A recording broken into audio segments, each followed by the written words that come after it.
ఏమైనా చికిత్స అందిస్తున్నారా? ప్రైవేట్గా క్వారంటైన్ పంపించారా? మనోజ్, ప్రస్తుతం ఐసోలేషన్ లో ఉంచడం జరిగింది పాపని.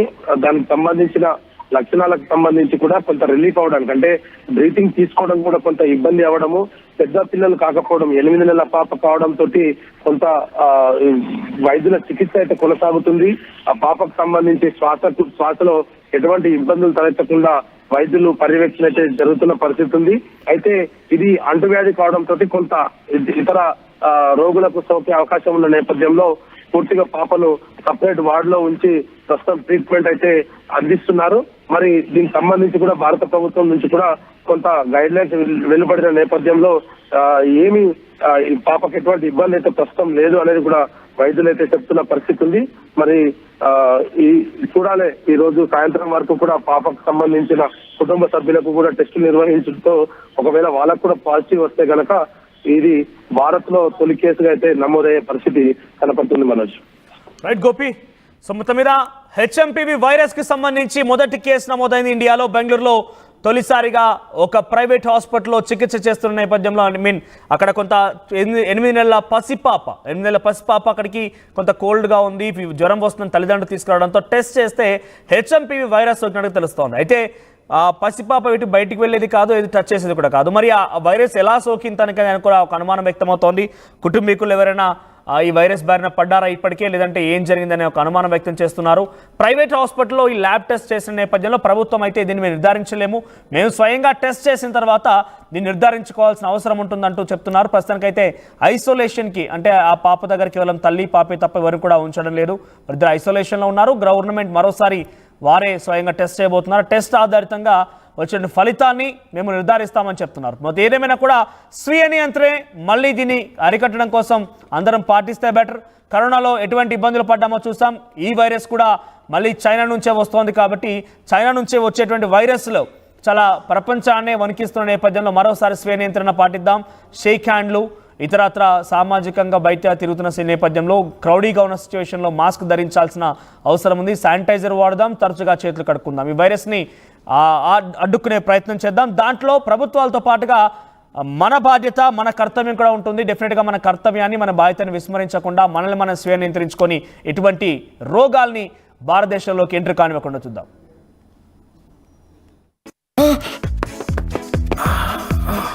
సార్, ఇంకా చెయ్యి నొప్పి కాలు నొప్పి ఏంటి సార్? 5 రూపాయలకే మన శాస్త్రీ బాంబు దొరుకుతుంటే. శాస్త్రీ బాంబు 5 రూపాయల ప్యాక్ లో రిలీజ్ అయిందని అందరికీ తెలుసండి. ఆర్టీవీ యాప్ వార్తల్ని క్షణాల్లో చదివే అవకాశం ఉంటుంది. ఒక న్యూస్ పేపర్, ఒక టెలివిజన్ ఛానల్ మీ చేతుల్లో ఎప్పుడూ ఉంటాయి. బిగ్ బ్రేకింగ్ న్యూస్ చూస్తున్నాం, జాగ్రత్తగా ఉండండి.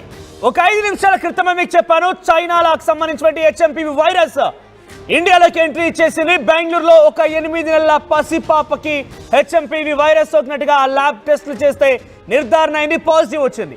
ఇంతలోనే మరో కేసు నమోదైంది. ఇప్పటి వరకు ఇండియాలో 2 కేసులు. బిగ్ బ్రేకింగ్ న్యూస్ చూస్తున్నాం, ఇండియాలో 2 కేసులు నమోదయ్యాయి. బెంగళూరులో 2 చిన్నారులకి పాజిటివ్ వచ్చింది. 2 చిన్నారులకు కూడా చిన్న పసిపిల్లలే. 3 నెలల పాప ఒకరు, 8 నెలల పాప ఒకరు. మరి ఎవరు కూడా బయటికి వెళ్ళేవారు కాదు, ఎట్టి పరిస్థితుల్లో బయటకు వచ్చే ప్రసక్తే లేదు. కనీసం మాటలు కూడా రావు, ఏం జరుగుతుందో కనీసం చెప్పలేరు. దగ్గు, జలుబు, తీవ్రమైన జ్వరం, ఒళ్ళు నొప్పులు, నిత్యం ఏడుస్తూనే ఉన్నారు. తల్లిదండ్రులు తీసుకువెళ్ళి హాస్పిటల్లో చికిత్స చేయించేందుకు వెళ్తున్న నేపథ్యంలో ల్యాబ్లో టెస్టులు చేస్తే అక్కడ ధృవీకరించబడింది హెచ్ఎంపీవీ వైరస్ సోకింది అని. అయితే హెచ్ఎంపీవీ వైరస్ సోకిందని చెప్పి ఐసీఎంఆర్ కూడా ధృవీకరించింది. 2 చిన్నారులకు, కుటుంబాలకు విదేశాలకు వెళ్ళిన హిస్టరీ కూడా లేదు. దీంతో ప్రస్తుతం చైనా వైరస్ ఇండియాలోకి ఎలా విస్తరించింది, ఎలా విజృంభించింది, ఎలా వచ్చిందనే దానిపైన తీవ్రమైనటువంటి ఆందోళన వ్యక్తమవుతోంది. పెద్ద ఎత్తున అందరూ ఆందోళన చెందుతున్నారు. బెంగళూరులో 2 ఘటనలు. ఒక 8 నెలల పసిపాపకి హెచ్ఎంపీవీ వైరస్ సోకింది, మరొక 3 నెలల పసిపాపకి ఈ హెచ్ఎంపీవీ వైరస్ సోకింది. ఇందాక నేను చెప్పాను, ఒక 5 నిమిషాల క్రితమే 8 నెలల పాపకు మాత్రమే ఈ వైరస్ సోకిందన్నట్టుగా చెప్పాను. కానీ ఇప్పుడు మరొక వార్త ఏంటంటే, బిగ్ బ్రేకింగ్, మరొక 3 నెలల పాపకు కూడా ఈ యొక్క హెచ్ఎంపీవీ వైరస్ సోకినట్టు తెలుస్తోంది. వీరెవరు కూడా వాళ్ళ కుటుంబంలో నుంచి కానీ వాళ్ళ తల్లిదండ్రుల నుంచి కానీ ఎవరు కూడా విదేశాలకు వెళ్ళినటువంటి హిస్టరీ కానీ ఎక్కడ ఏం లేదు. మరి ఎలా వచ్చింది హెచ్ఎంపీ వైరస్, వాళ్ళకి ఎలా సోకింది అంటే దీనిపైన అనేక అనుమానాలు వ్యక్తమవుతున్నాయి. అయితే సిమ్టమ్స్ ఉన్నా కూడా కొందరు దానికి సంబంధించి టెస్ట్ చేసుకోకపోవడమే కారణంగా ఉందా, వారి ద్వారా ఏమైనా వచ్చిందా, అసలు ఏం జరిగిందని ఆందోళన వెళ్ళకొంది. మొత్తం మీద ఈ వైరస్ మొత్తం మీద ఈ వైరస్ కలకలం రేపుతోంది. ఇండియాలోకి ఎంట్రీ ఇచ్చిన వైరస్ ఇప్పుడు 2 కేసులు నమోదయ్యాయి. కొంత జాగ్రత్తగా ఉండండి, ఎప్పటికప్పుడు జాగ్రత్తలు తీసుకోండి. ఇక్కడైనా మాస్క్ ధరించండి, కొంత సోషల్ డిస్టెన్స్ మెయింటైన్ చేయండి, హ్యాండ్ వాష్ చేసుకోండి. మళ్ళీ చెప్తున్నాం, ఎందుకంటే ఒకసారి 3-4 ఏళ్ల క్రితం వరకు ఒకసారి మనం వెనక్కి వెళ్తే 2020, 2019 ఈ 2 సంవత్సరాలు ఒక్కసారి గుర్తు పెట్టుకోండి. ఎంతలా ఇబ్బంది పడ్డాం, ఎన్ని ప్రాణాలు పోయాయి. మన పక్కనే ఉండేవాళ్ళు అప్పటి వరకు బాగానే మాట్లాడుతున్నా, అంతలోనే వైరస్ సోకిందని చెప్పి ఆసుపత్రి వెళ్ళడం, ఆసుపత్రిలో కనీసం బెడ్లు దొరకకపోవడం, ఎటువంటి మెడిసిన్ లేకపోవడం, ఇలా కుప్పలుగా శవాలు మనం చూసాం. అటువంటి పరిస్థితి రావద్దంటే స్వీయ నియంత్రణ తప్పనిసరి. ఇప్పటికైతే ఇండియాలో ఎంట్రీ ఇచ్చింది 2 పసిపిల్లలకి, ముక్కు పచ్చలారని పసిపిల్లలకి, 8 నెలలు 3 నెలల పసిపాపలకి ఈ వైరస్ సోకినట్టుగా ICMR కూడా ధృవీకరించింది. ఎస్, మా ప్రతినిధి గోపి సిద్ధంగా ఉన్నారు. గోపి, ఇందాకే మనం మాట్లాడుకున్నాం ఎంత డేంజర్ బెల్స్ మోగిస్తోంది ఇండియాలో కూడా అంటే 5 నిమిషాల క్రితం వరకు మనం మాట్లాడుకున్నాం ఒక 8 నెలల పసిపాపకి వైరస్ సోకిందని. ఇంతలోనే మరొక పసిపాపకు సంబంధించి కూడా ధృవీకరించారు. ఏం చెప్తున్నారు ICMR, ఎటువంటి గైడ్ లైన్స్ విడుదల చేయబోతున్నారు, దీనికి సంబంధించి వాళ్ళ హిస్టరీ ఏం తీస్తున్నారు అంటే వాళ్ళు ఎవరైనా కానీ ఫారెన్ వెళ్ళినారని కానీ లేకుంటే ఇతర విదేశాలకు వెళ్ళినటువంటి ఆ హిస్టరీ ఏమైనా లభించిందా? ప్రస్తుతానికి 2 కేసులు నమోదైనట్టుగా కూడా కర్ణాటక ప్రభుత్వం అయితే ధృవీకరించడం జరిగింది. ఇదే అంశాన్ని భారత ప్రభుత్వం కూడా ధృవీకరించింది. అయితే 3 నెలల పసికందుకు కూడా గతంలో ఈ యొక్క వైరస్ బారిన పడినట్టు, అయితే డిశ్చార్జ్ అయ్యి ప్రస్తుతం కోలుకున్నట్టుగా కూడా ఈ వైరస్ కు సంబంధించి కూడా కర్ణాటక ప్రభుత్వం ఒక లేఖ విడుదల చేయడం జరిగింది. అయితే ఈ లక్షణాలన్నీ కూడా HMPV లక్షణాలుగానే ప్రస్తుతం భారత ప్రభుత్వం గుర్తించడం జరిగింది. అయితే గతంలో కోవిడ్ మాదిరిగా దీనికి భయపడాల్సిన అయితే పని లేదు. కేవలం సాధారణ జలుబు లాగానే ఈ యొక్క వైరస్ తన ప్రభావాన్ని మొదట చూపిస్తుంది, ఆ తర్వాత అతి తీవ్రమైన జ్వరంగా మారుతుంది అంటూ కూడా కొన్ని గైడ్ లైన్స్ కూడా రిలీజ్ చేయడం జరిగింది. అయితే ప్రస్తుతం ఈ యొక్క కేసులకు సంబంధించి భారత ప్రభుత్వం నుంచి అయితే ఇంకా ఎటువంటి గైడ్ లైన్స్ ICMR ఒక రిపోర్ట్ విడుదల చేసింది. ఆ రిపోర్ట్ మనం RTV స్క్రీన్ పైన చూస్తున్నాం. A 3 months old female infant, ఒక 3 నెలల పసి పాపకి ఈ HMPV వైరస్ గుర్తించడానికి చేశారు. Who was diagnosed with HMPV after being admitted to Baptist Hospital, Bengaluru with a history of bronchophonia. She has been since discharged. ఇప్పుడు ఆవిడ డిశ్చార్జ్ అయినట్టు కూడా చెప్పారు, డిశ్చార్జ్ అయిపోయి వెళ్ళిపోయిందని కూడా చెప్పారు. అయితే బహుశా ఈ కేసు నమోదే కూడా సమయం చాలా రోజులే పడుతుంది. ఎందుకంటే డిశ్చార్జ్ అయి వెళ్ళిపోయారంటే ఆల్రెడీ ట్రీట్మెంట్ తీసుకొని వెళ్ళిపోయారు HMPV వైరస్తో అని అంటే మనం కొంత ఇక్కడ అనుమానం కూడా వ్యక్తమవుతుంది. కొన్ని రోజుల క్రితమే ఇక్కడ కేసు నమోదైనా కూడా చాలా గోప్యంగా ఉంచారా అని అనుమానం కూడా వ్యక్తమవుతోంది. అయితే మరోవైపుగా 8 months ఓల్డ్ మేల్ ఇన్ఫాంట్, ఒక 8 నెలల బాబుకి కూడా ఈ టెస్ట్ పాజిటివ్ అయినట్టుగా తెలుస్తోంది. తర్వాత జనవరి 3న ఈ కేసు నమోదైంది. After being admitted to Baptist hospital Bengaluru with a history of same HMPV, the infant is now recovering. ఇప్పుడిప్పుడే రికవర్ అవుతున్నారు. జనవరి 3న ఇక్కడ టెస్ట్ చేస్తే పాజిటివ్ అయింది. జనవరి 3 అంటే సుమారుగా ఇప్పటికే 3 రోజులు కావస్తోంది. 3 రోజుల క్రితమే హాస్పిటల్లో ఆ 8 నెలల బాబుని కొంత అనారోగ్యం పాలైనని చెప్పి తీసుకొచ్చిన నేపథ్యంలో ఆయన కూడా పాజిటివ్ వచ్చినట్టు తెలుస్తుంది. అఫీషియల్ గా ICMR, Indian council for medical research నుంచి విడుదలైనటువంటి సర్టిఫికేట్ ఇది. ఎస్, దీని ద్వారా మనకు చాలా క్లియర్గా అర్థమవుతుంది. 2 HMPV కేసులు నమోదు, ఇద్దరు కూడా ఒక 3 నెలల పసిపాప, 8 నెలల బాబు, ఇద్దరు కూడా HMPV బారిన పడ్డారు. ఒకరు ఇప్పటికే కొంత ఆరోగ్యం కుదుటపడి డిశ్చార్జ్ అయినట్టు తెలుస్తోంది, మరొకరికి ఇంకా కూడా చికిత్స తీసుకుంటున్నారు, ఇప్పుడిప్పుడే రికవర్ అవుతున్నారంటగా ICMR విడుదల చేసిన రిపోర్ట్. ఎస్ గోపి, ఏం చెప్తారు?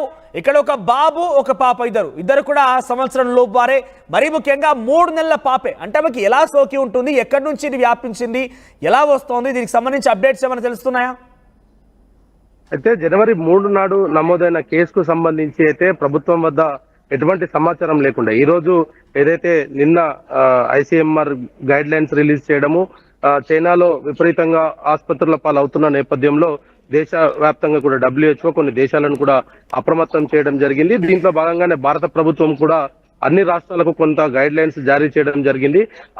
అత్యంత తీవ్రమైన దగ్గు జలుబు తోటి ఎవరైనా హాస్పిటల్లో అడ్మిట్ అయితే వాళ్ళకు కొన్ని పరీక్షలు కూడా నిర్వహించాలని చెప్పడం జరిగింది. అయితే బెంగళూరులో 3వ తేదీన నమోదైన కేసుకు సంబంధించి ఈ రోజు నమోదైన కేసు తర్వాత 2 లక్షణాలు కూడా ఒకే విధంగా ఉండడంతో గతంలో పరీక్ష చేసిన వైద్యులు కూడా నిర్ధారించడం జరిగింది. ఇదే అంశాన్ని కర్ణాటక ప్రభుత్వాన్ని కూడా వివరించారు. అయితే ఐసీఎంఆర్ కూడా దీన్ని ధృవీకరించడం జరిగింది. 3 నెలల పాప, 8 నెలల బాబు ఇద్దరికి కూడా ఈ యొక్క వైరస్ సోకినట్టుగా అయితే గుర్తించారు. అయితే కుటుంబ సభ్యులు ఎవరికి కూడా ఈ లక్షణాలు లేకపోవడము, వాళ్ళంతా కూడా నార్మల్ గా ఉండడం తోటి అసలు వైరస్ ఏ విధంగా ఒంట్లో ప్రవేశించిందన్న దానిపైన ప్రస్తుతం అయితే వైద్యులు అయితే ఆరా తీస్తున్న పరిస్థితి ఉంది. అయితే ఐసీఎంఆర్ కూడా కొన్ని గైడ్ లైన్స్ కూడా రిలీజ్ చేయడం జరిగింది. ఏదైతే ఇటువంటి లక్షణాలతోటి ఎవరైనా హాస్పిటల్లో అడ్మిట్ అయితే కనుక వాళ్ళందరికీ సపరేట్ వార్డులో వాళ్ళందరినీ కూడా అడ్మిట్ చేయాల్సిందిగా కూడా కొంత గైడ్ లైన్స్ రిలీజ్ చేయడం జరిగింది. అయితే భారతదేశంలో మొదటి కేసు జనవరి 3న నమోదైనప్పటికీ ఆ విషయం ఎవరికి గుర్తించలేని పరిస్థితి ఉంది. అయితే చైనాలో ఒక్కసారిగా రోగాన బారిన పడి ఆసుపత్రులకు క్యూ కడుతున్న నేపథ్యంలో WHO కూడా కొన్ని ఆంక్షలు చెప్పడం జరిగింది. అయితే రానున్న రోజుల్లో ఒకవేళ ఇది తీవ్రతరం అయితే కనుక ఖచ్చితంగా గతంలో ఏదైతే కోవిడ్ కు సంబంధించిన నిబంధనలు ఉన్నాయో అవే నిబంధనలను కూడా మరొక మారు దేశవ్యాప్తంగా అమలు చేసే పరిస్థితి వస్తుంది. ఇది సాధారణ జలుబు లక్షణాలతోటి మొదలై తీవ్రంగా దగ్గు, తలనొప్పితో పాటు జ్వరం కూడా వస్తుంది. కాబట్టి ఈ లక్షణాలతోటి ఎవరైనా ఆసుపత్రిలో జాయిన్ అయితే వాళ్ళకి సంబంధించిన శాంపిల్స్ ని కూడా ఐసీఎంఆర్ కు పంపాల్సిందిగా కూడా చెప్పడం జరిగింది. అయితే రెండవ కేసు నమోదయిన తర్వాత మొదటి కేసు గురించి తెలియడం అనేది కూడా కొంత ఆశ్చర్యం వ్యక్తం అవుతున్న పరిస్థితి ఉంది. ఎందుకంటే 8 నెలల ఈ రోజు నమోదైన కేసుకు సంబంధించి ఒకసారి సో నేను మరోసారి చెప్తున్నా, పిల్లల తల్లిదండ్రులు చిన్న చిన్న పిల్లలకి ఇక్కడ ఈ హెచ్ఎంపీ వైరస్ సోకుతోంది కాబట్టి చాలా జాగ్రత్తగా ఉండాలి. చిన్న చిన్న పిల్లలకి ఇక్కడ సోకుతుంది. చూడండి, 3 నెలల పసిపాప, 8 నెలల బాబు. ఎక్కడికి వెళ్ళారు వీళ్ళు? ఎక్కడికి వెళ్ళలేదు, ఇంట్లోనే ఉన్నారు. ఎవరికి కూడా కనీసం వీళ్ళు కలిసే అవకాశం లేదు. అయితే తల్లిదండ్రుల నుంచి రావాలి, లేదంటే ఇంటికి వచ్చే వారితో రావాలి. తల్లిదండ్రులకు ఎటువంటి హిస్టరీ కూడా లేదు, అంటే ఇక్కడ విదేశాలకు వెళ్ళారని కానీ ఇక్కడికి వెళ్ళినటువంటి హిస్టరీ కూడా లేదు. దీంతో కొంత ఆందోళన కలిగిస్తుంది. కొంత అలర్ట్ అవ్వండి. మీరు కూడా మీ పిల్లల్ని తగు జాగ్రత్తలు తీసుకోండి. కానీ కంపల్సరీగా వాళ్ళు స్కూల్కి వెళ్లే ముందు మాస్క్ ధరించేటట్టుగా మీరు చేయండి. చేతులకి శానిటైజర్ ఉండేలాగా చూడండి. హైజీన్ ఫుడ్ ఇవ్వండి. మీ చుట్టూ ఉండే పరిసరాల్లో పబ్లిక్ క్రౌడీ ప్లేసెస్లో మీ పిల్లల్ని తీసుకువెళ్ళొద్దు. దయచేసి ఒకసారి ఆలోచన చేయండి.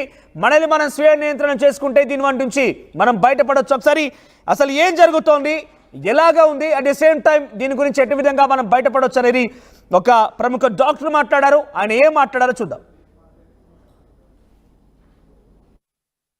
పేరెంట్స్కి, ఎస్పెషల్లీ ఎడ్యుకేషన్ ఇన్స్టిట్యూషన్స్కి, ఒకవేళ కనుక ఇంట్లో పిల్లాడికి 1-2 రోజుల్లో జ్వరం తగ్గట్లేదు అని అంటే ఇమీడియట్గా స్కూల్ బంద్ చేయండి. ఏం పర్లేదు, 2-3 రోజులు నష్టం ఏం లేదు. అని ఇంట్లో ఉండనండి. మంచి పోషకాహారం ఇవ్వండి, మంచి వైటమిన్ సి, నిమ్మరసం తాగించండి. నీరు, హైడ్రేషన్ వెరీ ఇంపార్టెంట్ అండి. వైటమిన్ సితో పాటు నీరు ఎక్కువగా తాగించండి. వాడికి వైటమిన్ డి ఎండలో కొద్దిసేపు కూర్చోబెట్టండి. వైటమిన్ డి సప్లిమెంట్స్ ఉంటాయి, అవి ఇవ్వండి. బి కాంప్లెక్స్ ఉంటాయి, అవి ఇవ్వండి. ఇప్పుడు చేయవలసింది కిన్ కర్తవ్యం ఇమ్మీడియట్గా. అంటే నేను చెప్పాను షార్ట్ టర్మ్ అండ్ లాంగ్ టర్మ్గా మేనేజ్ చేయాలని. దాని డ్యామేజ్ షార్ట్ టర్మ్, లాంగ్ టర్మే. మన మేనేజ్మెంట్ షార్ట్ టర్మ్. ఇమ్మీడియట్గా చేయవలసిన రోల్ ఎవరి దగ్గర ఉంది అంటే ఎడ్యుకేషనల్ ఇన్స్టిట్యూషన్స్ అండ్ పేరెంట్స్. తల్లిదండ్రుల చేతిలో, ఎడ్యుకేషనల్ ఇన్స్టిట్యూషన్ చేతిలో ఉంది.